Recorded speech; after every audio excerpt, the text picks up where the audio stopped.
என்னுடைய பணப்பிரச்சனை தீரவே மாட்டேங்குது. அதாவது கம்மியாக சம்பாரிச்சிட்டு இருந்தேன், அப்போ பிரச்சனை வந்துச்சு.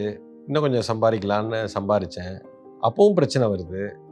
எவ்வளவு பணம் வந்தாலும் பணம் கையிலேயே தங்க மாட்டேங்குது அப்படின்னு சொன்னால், முதல்ல உங்களுக்கு இருக்கிற பிரச்சனை என்னன்னா, இருக்கிற செல்வத்துக்கு அல்லது உங்களுக்கு வர்ற செல்வத்துக்கு உங்களுக்கு நன்றி உணர்வு இல்லைன்னு அர்த்தம்.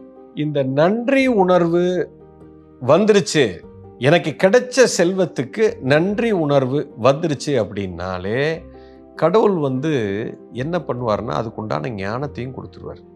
அந்த ஞானம் இருக்கணும். அந்த ஞானம் இருக்கணும்னா அருள் இருக்கணும், எல்லாமே கிடைச்சிரும். அதுக்கு அடிப்படை நன்றி உணர்வுன்னு அர்த்தம். பணத்தை உதாசீனப்படுத்துறீங்க, வந்த பணத்துக்கு செல்வத்துக்கு நன்றி உணர்வு இல்லை. அதனாலதான் எவ்வளவு வந்தாலும் உங்க கையை விட்டு போயிட்டே இருக்கு.